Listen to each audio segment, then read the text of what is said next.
Educamos, un sindicato de verdad presenta Educamos Digital, programa oficial del Grupo Magisterial Educamos. Educamos, siempre en defensa del magisterio y de la escuela pública. Educamos Digital, una línea directa para atender tus necesidades e inquietudes. Saludos y muy buenas tardes a su programa Educamos Digital, el programa oficial del sindicato Educamos. Y hoy en Educamos Digital tenemos un programa especial porque es la Semana de la Puertorriqueñidad. Todas las escuelas prácticamente están celebrando la puertorriqueñidad y nosotros pues tenemos una invitada especial. Pero antes quiero presentarle nuevamente, como hacemos siempre, a nuestra vicepresidenta del sindicato Educamos, Eva Lourdes Ayala. Saludos, Eva. Saludos, Víctor, saludos a la compañera William y un gusto de estar aquí compartiendo con todos y cada uno de ustedes.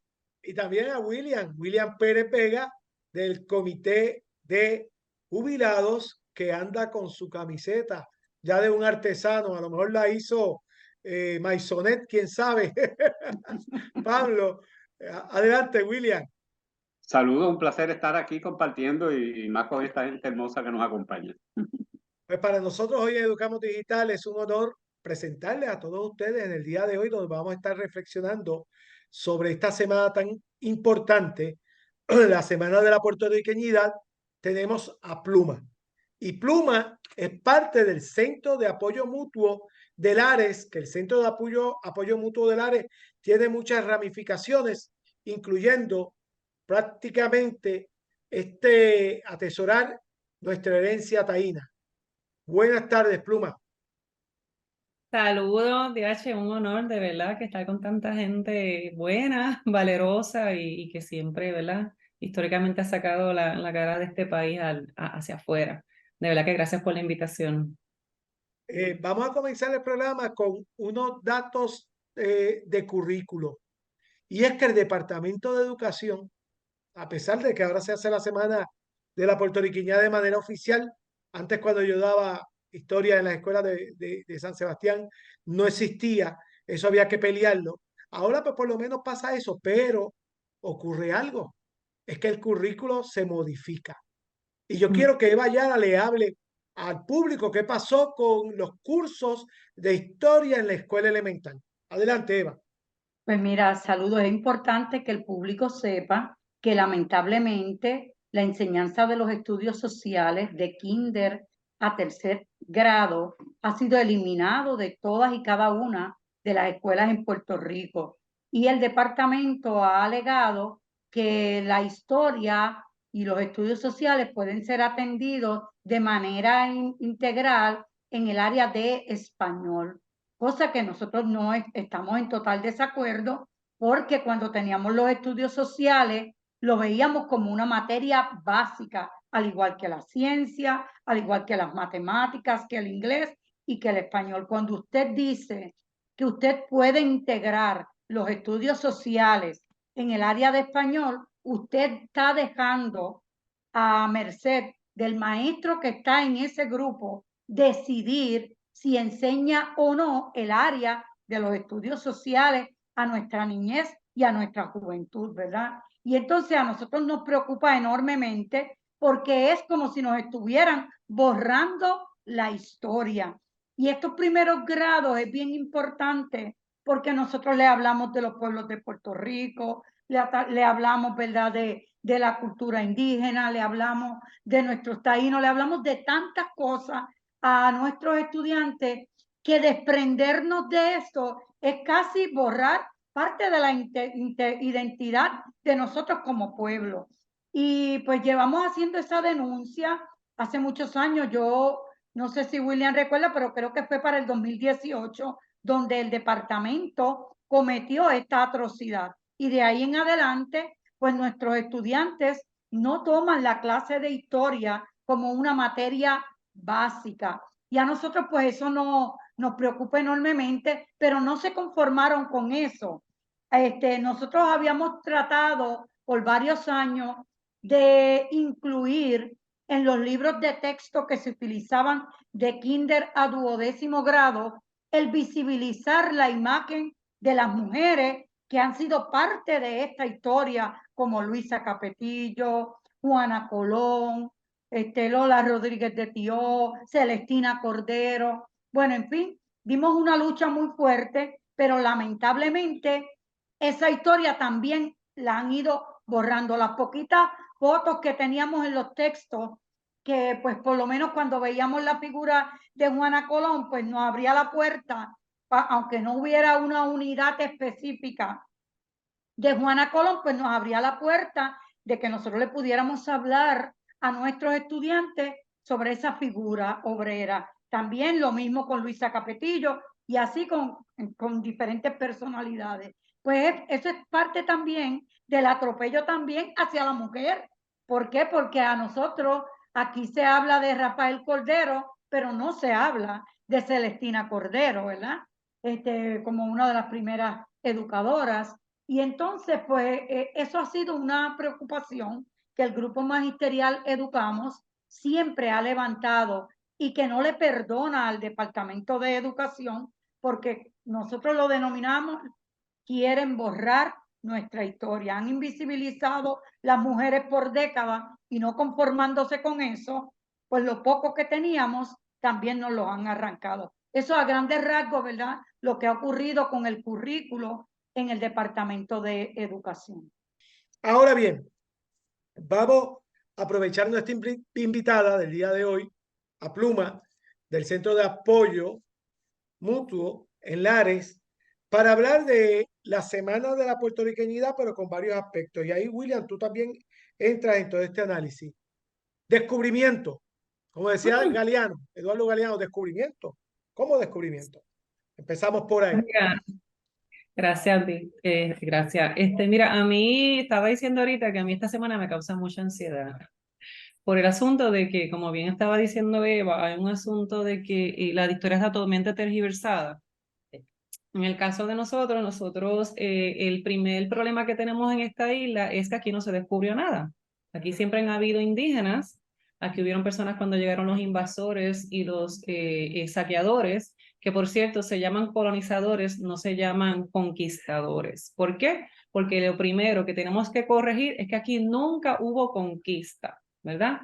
Aquí hubo colonización, y hay colonización y neocolonización, ¿verdad? Porque por eso estamos batallando contra muchas cosas, pero no hubo conquista. ¿Por qué no hubo conquista?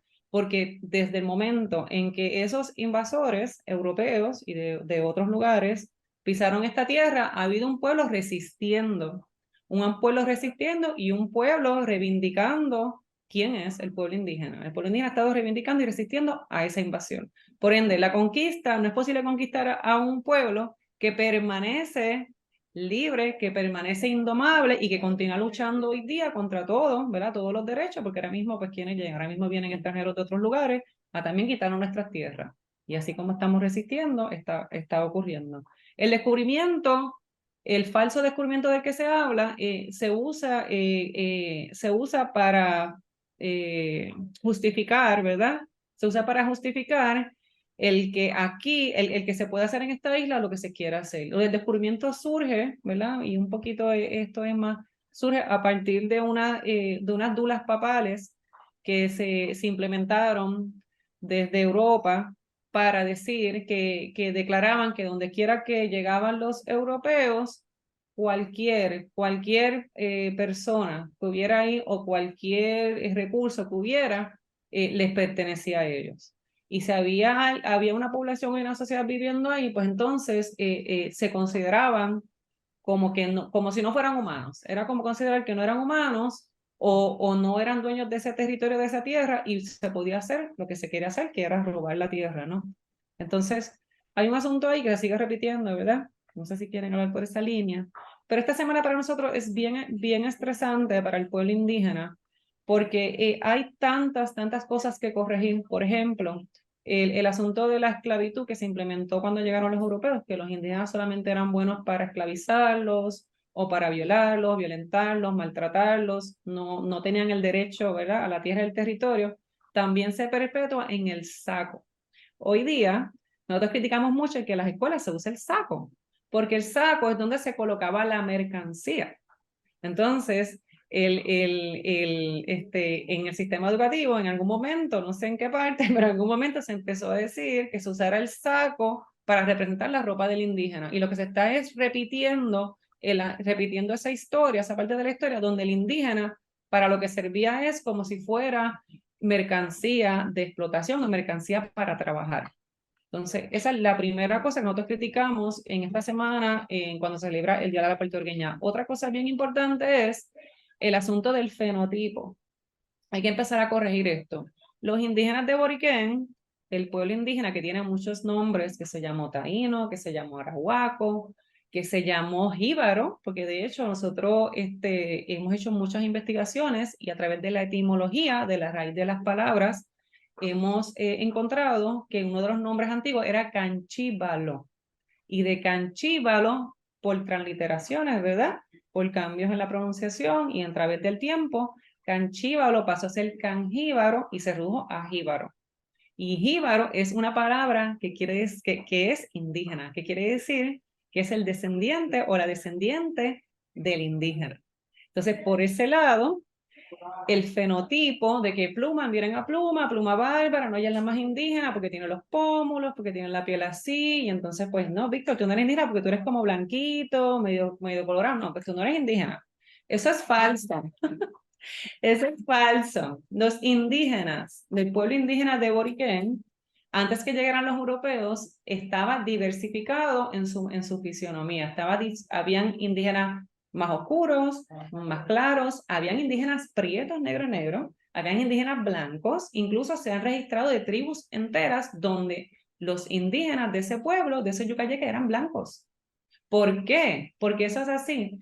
Porque ¿qué son? 528 años de que llegaron los invasores a miles de años de que han estado pueblos indígenas en el Caribe antillano. Y nuestro mar Caribe y Atlántico. Eso es como si te metieras en la 22, ¿verdad? Te metes en el expreso en la 22 y vas a todos lados.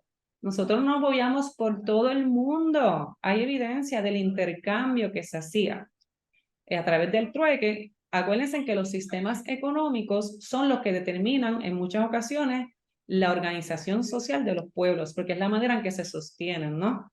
Entonces, el sistema económico del trueque definió grandemente a nuestra civilización antigua. Y nuestros antiguos viajaron, abuelos y abuelas y tatarabuelos y toda esa gente viajó por todo el mundo haciendo intercambio. Y en ese intercambio hubo un intercambio poblacional también. Hubieron indígenas de aquí que se quedaron en otro lado porque quisieron, o tal vez se enamoraron o lo que sea, o le gustó más allá, y hubieron otros que vinieron acá de otros pueblos étnicos que pudieron haber sido aborígenes, pueblos originarios, pueblos de Asia, pueblos de África, de cualquier otro lugar, vinieron hacia acá. Y hay evidencia sobre eso, y más allá está el sentido común. Entonces, aquí el fenotipo no podemos estar diciendo, por eso es que hay que respetar la autodeterminación de las personas. Cuando una persona se autodetermina, esa es nuestra política, ¿verdad? Es porque uno sabe quién es una, ¿no? Uno no tiene que estar, ¿verdad? Nadie me dice a mí quién soy yo sé quién yo soy. Entonces, aquí hay gente que es indígena, que es blanca, que es de pelo rubio, que son bembones, que son negros, que son de pelo afro, que son de muchas formas, porque ya había esa diversidad de personas en esta isla y en todas las Antillas. Entonces hay que corregir eso un poquito. Yo puedo ser tan indígena como lo puede hacer aquí el compañero Víctor, como lo puede ser William, como lo puede ser, bueno, no Eva, pero ya tú estás desde las primeras, porque con tus pómulos y eso, pues ya. Pero hay que corregir eso. Esa es una de las cosas. Y otra corrección es el asunto, no sé si tengo un poquito más de tiempo, me cortan porque si no yo sigo hablando, a mí me encanta hablar de este tema. Otro asunto bien importante es el de la ropa, ¿no? No solamente del saco, sino que los indígenas hoy, en el presente, no necesariamente tienen que ser como el indígena museísta. Nosotros decimos museísta porque se espera y a partir de ahí que se sigue implementando el asunto de que los indígenas desaparecieron, no existen porque no viven en bohíos, o porque no usan plumas, o porque no usan las cotonas, o no usan el coayuvo, que erróneamente le dicen taparrabo, todo ese tipo de cosas, o porque usan celular, que a mí me lo han dicho, y yo, hombre, ¿qué es esto? O porque, ¿verdad? Eso también es un asunto que hay que corregir. El indígena de Boriquén o de cualquier lugar no es como el indígena del museo. El indígena del museo, el indígena museísta, ese es, le decimos, el conflicto del indígena museísta, ¿verdad? Porque somos ahora como somos parte de la civilización presente, hemos sido crucialmente importantes en el desarrollo de esta civilización. La mayoría de las cosas que existen hoy día existen gracias a los pueblos originarios y a los pueblos indígenas. La astrología, los conocimientos de las construcciones en la arqueología. Las arqueologías más sofisticadas son desarrolladas por los pueblos indígenas. La conservación y preservación y conocimientos agrícolas de las fases lunares, de conservación de las semillas de las plantas. Son tantas cosas de que podemos hablar de los tiempos antiguos, pero también de los tiempos presentes. Muchas personas que son descendientes de indígenas y de otros pueblos originarios, también quiero hablar, ¿verdad? Con todo respeto de los pueblos afrodescendientes, que también son nuestros hermanos y hermanas, hemos desarrollado descubrimientos importantes en la ciencia, en las matemáticas, al presente. Entonces, hay que ir romper un poquito con eso, porque al indígena de hoy no necesariamente le gusta la tierra, de hecho. No necesariamente le gusta la naturaleza. No necesariamente se tiene que usar una pluma, o necesariamente tiene que tocar un instrumento para ser indígena, ni siquiera tiene que hablar el idioma taíno, o el idioma arahuaco, o el idioma ayerí, porque hay un montón de variaciones del idioma, o el yucatán. Nosotros vamos más bien por el yucateco. Nosotros hemos hecho investigaciones y hemos encontrado que el yucateco es un tanto más similar al idioma de nosotros antiguo. Pero es una mezcla porque estamos en el Caribe rodeado de agua y hemos estado viajando en canoas, que de hecho las canoas no eran esas yolitas como dicen. Las canoas eran canoas enormes, espectaculares, y hay evidencia de eso, donde viajaban 200 personas, no eran 5, 10, 15 ni 20. Hay un montón, de hecho, y Eva, esto te va a encantar, las mejores arqueras eran las mujeres. Y el asunto de que la mujer solamente se dedicaba al casabe y solamente se dedicaba a cuidar a los niños, eso no es cierto tampoco. Había muchísimas mujeres, y ahí va el asunto también de cómo la historia ha ido no solamente eliminando la verdad y tergiversando la historia, sino eliminando nuestra importancia, porque toda la herencia indígena viene a través de la mujer también. Es la mujer quien determina esa línea matrilineal, es la mujer, por eso dice línea matrilineal, por la mujer. Y la mujer también era cacique. Cacique es la jerarquía, pero no es la jerarquía, es la posición de la persona que tiene conocimiento para dirigir. Y había montones de mujeres caciques y montones de mujeres beíques. Y no se decía ni cacica ni beíca, cacique era para ambos, hombre y mujer. Un montón de mujeres que dirigían, porque era la línea matrilineal, quienes dirigían, quienes comandaban, cómo se organizaba la sociedad, nosotras antiguas, y montones de mujeres que se dedicaban a la sanación y a la medicina y a comunicarse con el inframundo y con el supramundo y con todo ese conocimiento, ¿verdad?, que tiene que ver con los ancestros y los espíritus. Hay mucha historia que reorganizar. Nosotros estamos trabajando en eso, porque son derechos inherentes. Ahora, lo más interesante y no quiero seguir cogiendo tiempo, es que, mira qué interesante lo que es el asunto colonial, ¿verdad? Primero decimos que fuimos conquistados, quiere decir que estamos diciendo que en Puerto Rico todo el mundo se rindió. Todo el mundo se rindió y ahorita no solamente hay indígenas, sino que nadie defiende ni lucha por los derechos en esta isla, por los derechos de la tierra, por los derechos de agua, de luz, de comida, de vivienda. Aquí nos rendimos a los que vienen de otro lugar, ¿verdad? Entonces, ahí está la primera falacia. Y después de ahí, el asunto importante aquí es que nosotros seguimos organizando, nosotros seguimos reivindicando lo que somos y los derechos, ¿verdad?, que nos corresponden como pueblo indígena. Ahora, lo importante es esto, y perdóname que fue que se me olvidó ahí. Mira qué interesante es la colonia, que los puertorriqueños, no voy a decir los boricuas, porque para mí hay una distinción entre puertorriqueños y boricuas, los puertorriqueños les gusta reconocer, aceptar y les maravilla a los indígenas de otros países, de otros pueblos. viajan, oígate, y los indígenas, y le encantan, y esto y aquello, y los reconocen, y quieren bailar con ellos, y quieren participar, pero en Boriquén no quieren aceptar, ni reconocer, ni maravillarse, ni defender, ni apoyar a los indígenas de su propio país. Eso se llama colonización. Se llama, otra vez, el no querer reconocer su identidad en su territorio y no reconocer lo que le pertenece, pero sí querer, ¿verdad?, aceptar y reconocer lo que es de otro lugar. Entonces, eso es un asunto bien a considerar desde ese espacio de, ¿verdad?, de cómo vamos descolonizándonos y cómo vamos reconociendo nuestra identidad como pueblo originario y lamentablemente le puede no gustar a nadie, le puede no aceptarlo a nadie, pero eso es así porque es así. Eso es como que tenemos dos ojos, tenemos dos orejas, no tenemos una, no tenemos... Eso es así. El pueblo originario de Boriquén es un pueblo indígena y el pueblo de Boriquén tiene derecho, tiene montones de derechos, tiene derechos políticos, económicos, sociales, culturales, tiene derecho a participar de esas instancias. Tenemos derecho a reivindicar nuestro idioma, nuestro lenguaje, nuestra cosmovisión, cómo pensamos, cómo vemos lo que nos rodea, nuestras perspectivas. Tenemos derecho al lenguaje, al territorio. El territorio es todo, a la tierra, ¿verdad? Lo que está arriba, lo que está abajo, lo que está en el medio, tenemos derecho a todo eso. Entonces, le gusta a quien no le guste, es una realidad, es un asunto inherente a nuestra naturaleza. Entonces, con mucha humildad, ¿verdad? Lo reivindicamos, pero también con mucha firmeza, porque también se habla del indígena, se cree que el indígena solamente bailan una tarima, solamente hace areito y en un festival. De hecho, viene el festival indígena, yo voy a estar allá. Pero el indígena aquí es un indígena, es un sujeto y una sujeta política. Nosotros tenemos derecho y somos sujetos y sujetas políticas. Y cada cosa que hacemos, lo hacemos desde una profundidad donde reivindicamos, porque nada más reivindicarnos como indígenas y decir que somos indígenas es una lucha. Nada más eso, decirlo y reivindicarlo es una resistencia, nada más, contra toda esa historia, como bien estaba diciendo la compañera, que ha buscado eliminar, tergiversar y cambiar lo que somos. William, para que hable sobre todo lo que ha expuesto Pluma. Y fíjate, yo creo que es bien interesante lo que expone la compañera.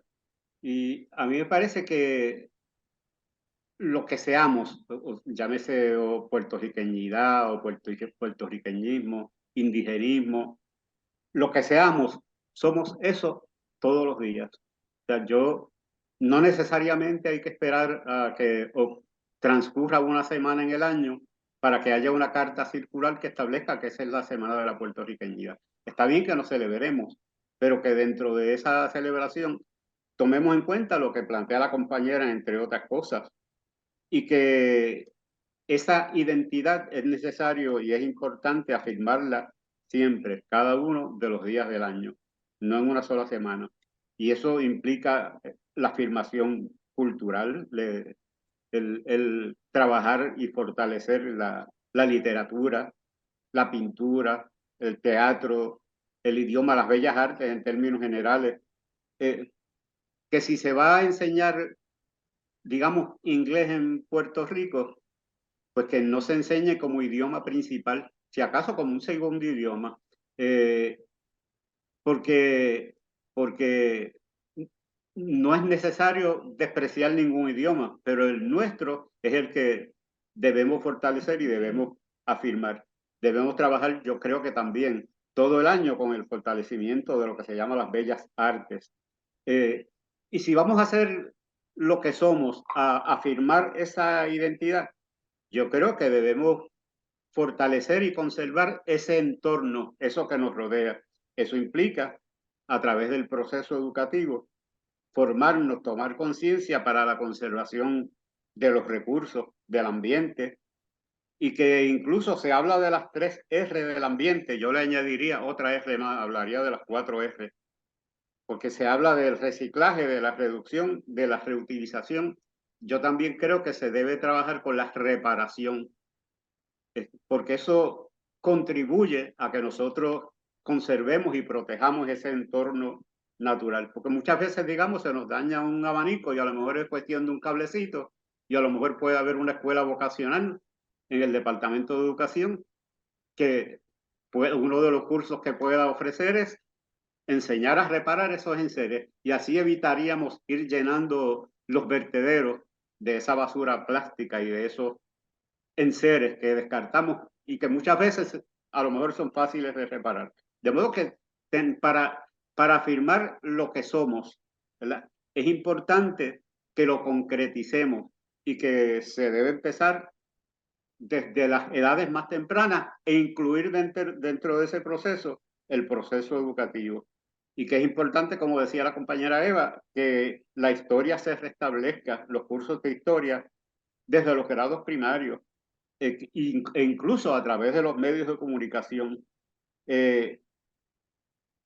donde reconozcamos y fortalezcamos y estudiemos la contribución y el desarrollo a través de la historia y cómo contribuyeron esas diferentes sectores de nuestra sociedad a afirmarnos, porque no existiríamos como sociedad en estos momentos si durante ese proceso histórico no hubiera habido gente que trabajó, que dejó el pellejo, que dejó su vida ahí y que muchos de ellos fueron tan explotados y oprimidos que murieron en ese proceso, pero que gracias a ellos se mantuvo vigente nuestra sociedad y fue posible ese desarrollo histórico. De modo que, y es importante pues reconocer obviamente la aportación de la mujer, visibilizarla, no reconocerla, visibilizarla. Una Celestina Cordero, nuestra primera maestra de que se tenga conocimiento, que fue maestra antes que su hermano Rafael Cordero, Luisa Capetillo, Lola Rodríguez de Tío, Mariana Bracetti, y estudiar por ahí hacia atrás, incluso llegando a la época de los indígenas en nuestro país. También es importante que se promueva el desarrollo agrícola, ¿verdad?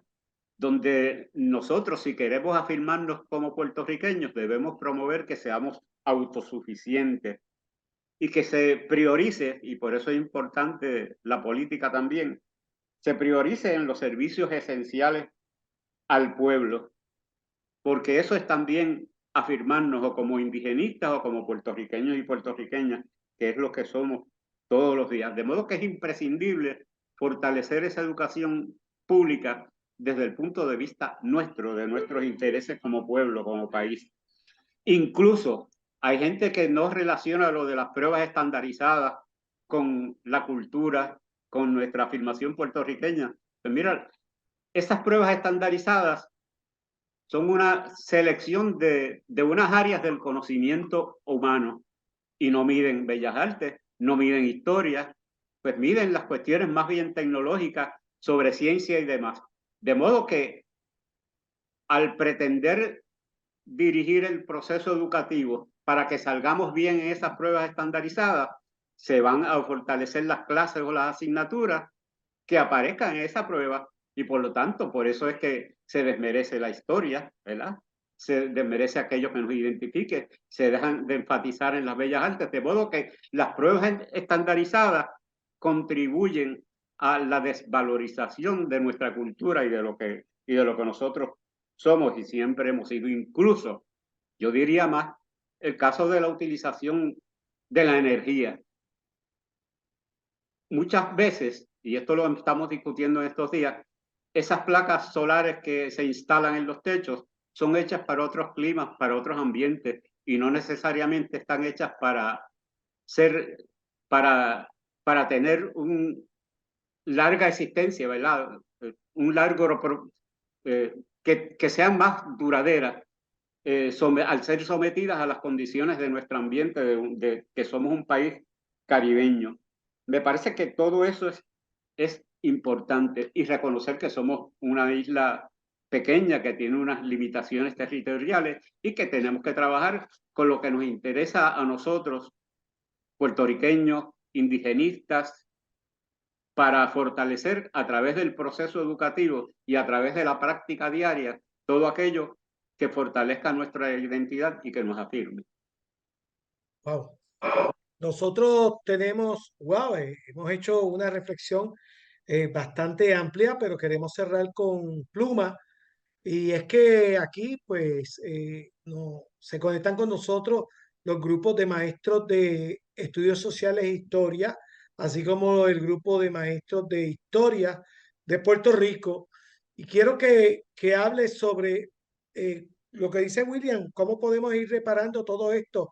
Hablaste de los sacos que se utilizan en nuestras celebraciones y yo siempre he dicho que hay que ser riguroso cuando celebramos la puertorriqueñidad porque le estamos dando a todos esos estudiantes unas herramientas de conocimiento para que toque sobre estos argumentos que siempre se empezaron a crear por falta de investigación muchas veces y a veces de adoctrinamiento utilizando la propia historia, que si los taínos eran caníbales, ¿recuerda eso?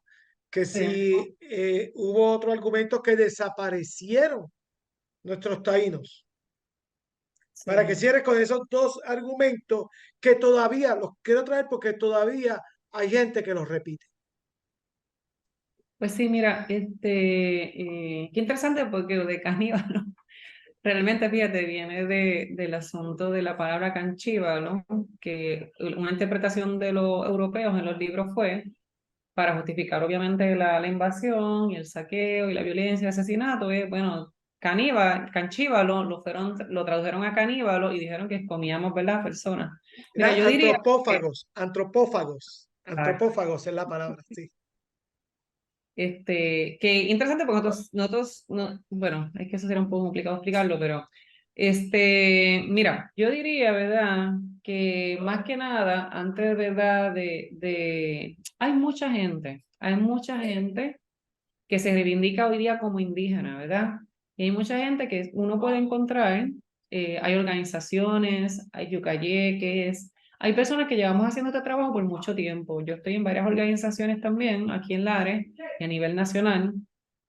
Yo diría que sí, no es cuestión de que queremos señalar, enjuiciar a los maestros o cualquier otro, sino que es importante entonces pasar un poquito de trabajo, ¿verdad? Y entonces tal vez comunicarse con estas personas que han indagado en la historia, que han indagado, de hecho, entrevistar a sus abuelos y a sus abuelas es una fuente de conocimiento grande. La historia oral que tenemos ahorita aún de los abuelas, los abuelos, los bisabuelos y las bisabuelas, hay un montón de historia ahí que reivindica realmente cómo fueron las cosas, que es contrario a lo que está escrito en los libros. Muchos libros, como bien puntualizó aquí la compañera Eva, muchos libros están hechos desde una perspectiva colonial y en nuestro caso desde una perspectiva eurocéntrica y anglocéntrica también, ¿verdad? Ahorita, y toda esa perspectiva y todo eso tiene una intención, ¿verdad? De continuar colonizando, de continuar quitándonos la fuerza, quitándonos el poder, el derecho. Pues entonces es importante saber discernir en lo que se lee en los libros. Hay que saber discernir y saber cuestionarnos, ¿verdad? ¿Qué dice ahí y por qué lo dice y es así o no es así? Es importante, pero más importante es que cuando tú escuches a alguien que te diga, mira, eso no está correcto, también aprender a escuchar. Porque vivimos en una sociedad ahorita, en nuestra isla de Boriquén, que es sumamente racial. Sumamente racial. No todo el mundo, ¿verdad? Pero como se ha constituido la cosa, se ha constituido de una manera tan racial que lo indígena a veces se utiliza como una forma de burla o, qué sé yo, voy a ser indígena, me voy a poner una peluca y es un chiste y vamos a reírnos y eso es bien ofensivo, es bien doloroso. Es bien doloroso. Nosotros, ¿verdad? Que nos reivindicamos abiertamente porque hay mucha gente que se reivindica, pero tampoco se atreve a decirlo, ¿verdad? Porque una vez que tú te reivindicas allá afuera, te enfrentas a una sociedad, ¿verdad? Implementada por unos gobiernos y unos estados que han desarrollado un racismo contra las etnias originarias de Boriquén, contra los pueblos indígenas de aquí, como así como ha pasado con otros compañeros y otras etnias afrodescendientes, con otras etnias asiáticas. Aquí hay una diversidad, hay que empezar a reconocer y hablar sobre la pluriculturalidad y hablar sobre la multiculturalidad de que en el Caribe, justo como hacíamos ese intercambio a través de nuestra canoa, enormes canoas, aquí llegaron muchas personas de muchos lugares con unos perfiles, con unas características que sí identifican y reivindican a esas personas, pero que a la vez son parte, ¿verdad?, del pueblo más amplio. Yo diría que más que nada, buscar informarse, buscar corregir, escuchar muy atento, porque ahora hay mucha gente, muchos de nosotros que estamos organizándonos, nos ha costado mucho salir a la calle, porque todos los días que nos salimos nos enfrentamos con violencia,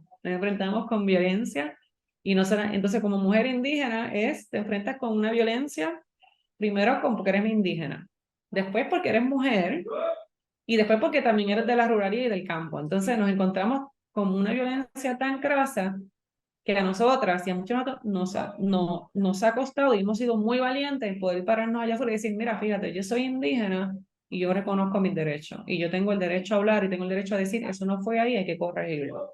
Entonces, en las escuelas pasa mucho esto, porque yo tengo muchos hijos de amigas y amigos, y me lo han comentado ahora, yo no tengo, ¿verdad?, hijos paridos, pero sí criados, que en las escuelas hay niños y niñas que están corrigiendo incluso en esas materias. Mire, pero Missy, es que eso no era así. O Missy, es que no estamos desaparecidos. Mi mamá es indígena, yo soy indígena. Oye, no están escuchando a los niños y a las niñas. No los están escuchando. Hay niños y niñas que han querido obligarles a cortarse el pelo incluso en el sistema educativo de hoy día.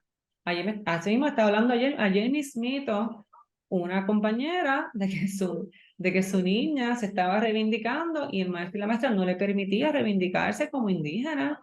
Ella decía, no, pero... Y no no le permitían, y que fue estresante no solamente para esa niña, sino para el resto de la clase. Fue también estresante. Entonces es importante empezar a educarnos. Nosotros aquí tenemos un programa que estamos trabajando en una escuela indígena. En el Centro Apoyo Mutuo de Lares hay la primera sede de la escuela indígena, que se llama Escuela Indígena de Formación y Saberes Ancestrales. Y trabajamos desde la reivindicación, no solamente desde la cosmovisión, sino desde lo político, lo social, ¿verdad?, y lo cultural. Estamos trabajando con eso para que todas esas personas, porque yo he sido artesana por muchos años, yo soy 25 años artesana y yo viajé toda la isla. Donde quiera que yo viajé, la gente se atrevía a ir donde mí. Mira, yo soy taína, yo quiero aprender esto, yo quiero hacer lo otro, mucha, porque, ¿verdad?, buscando dónde poder reivindicarse en un país, en una sociedad tan violenta, ¿verdad?, tan violenta y tan represiva. Entonces es importante que reconocemos a esas personas. Esto no es un asunto de burla, no puede ser jamás un asunto de burla, no puede ser jamás un asunto de me voy a disfrazar en Halloween de India, ni tampoco me voy a disfrazar en la semana de la oportunidad de India, tampoco. Es un asunto de reivindicar y reconocer ese pueblo. Incluso una indígena que tenga el pelo rubio, o una persona que crece indígena, no hay que ponerle peluca, porque es que aquí vemos indígenas que somos rubios, que somos prietos, que tenemos el pelo corto, que se reivindiquen como son. Entonces, estamos ahí para dar la mano, estamos aquí en Centro Apoyo Mutuo, estamos en muchos lugares, podemos hacerlo, hay que hacerlo juntos. Esta violencia en la que vivimos recurrentemente, que también viene del desconocimiento, pero tiene sus orígenes en un proceso histórico intencionado, lo podemos hacer juntos y juntas. Lo importante es saber escuchar y reconocer cuando la otra persona te dice, mira, espérate, no, yo soy indígena y tienes que respetar ese asunto.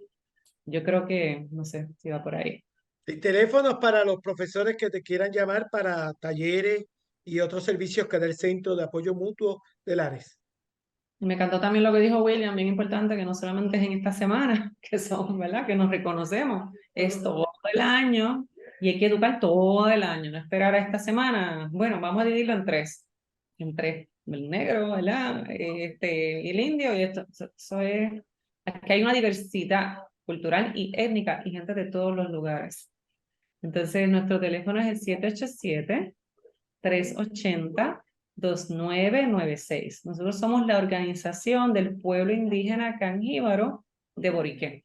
La información que nos ha dado es valiosísima, y por otro lado, pues tenemos una preocupación muy grande que se normalice en nuestras escuelas el hecho nada más de que se celebre una semana de la puertorriqueñidad una vez al año, y cuidado que eventualmente se circunscriba a uno o a una horita al año, y eventualmente pues eso nos va a traer un problema con nuestra identidad como pueblo, porque nuestros jóvenes, nuestros niños no van a conocer de dónde vienen. Y algunas veces la preocupación que estabas planteando de nuestros maestros puede ser producto también de que ya llevamos 5 años que eso no es importante en la escuela. Al seguir pasando, yo no me quiero imaginar cuando pase una década, pues, porque eso pues va a ser un problema muy grande. Me alegra mucho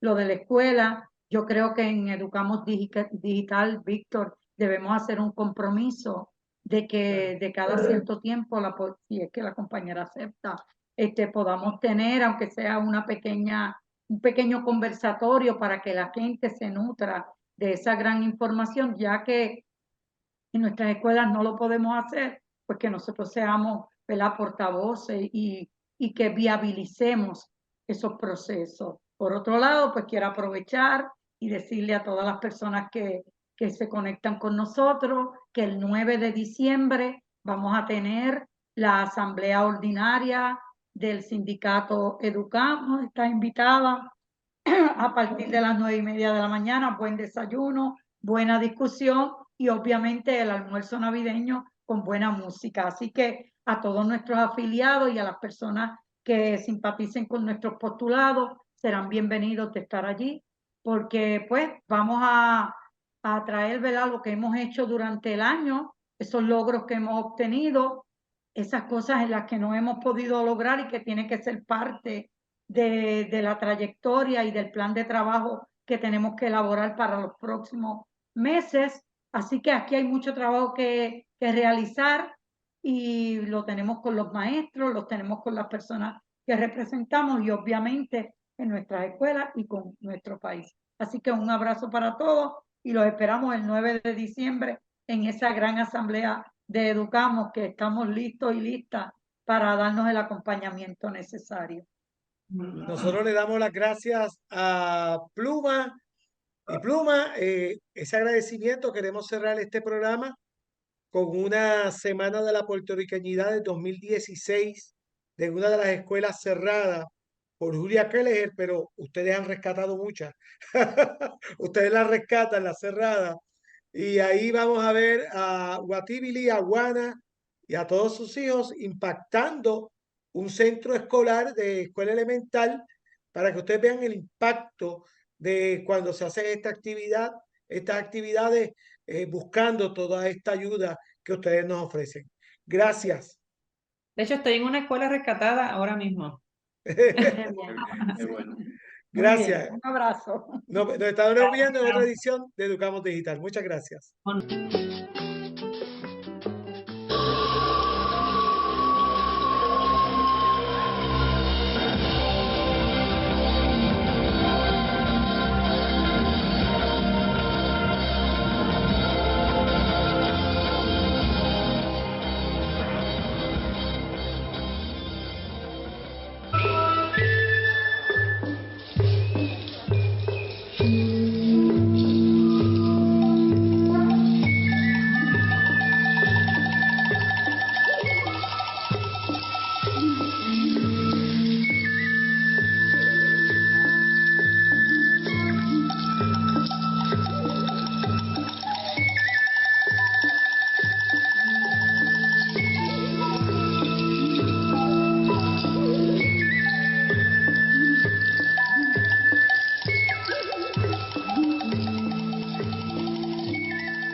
Hemos llegado al final de esta edición de Educamos Digital. Nos vemos y nos escuchamos el próximo jueves en otra edición de Educamos Digital, una línea directa para atender tus necesidades e inquietudes.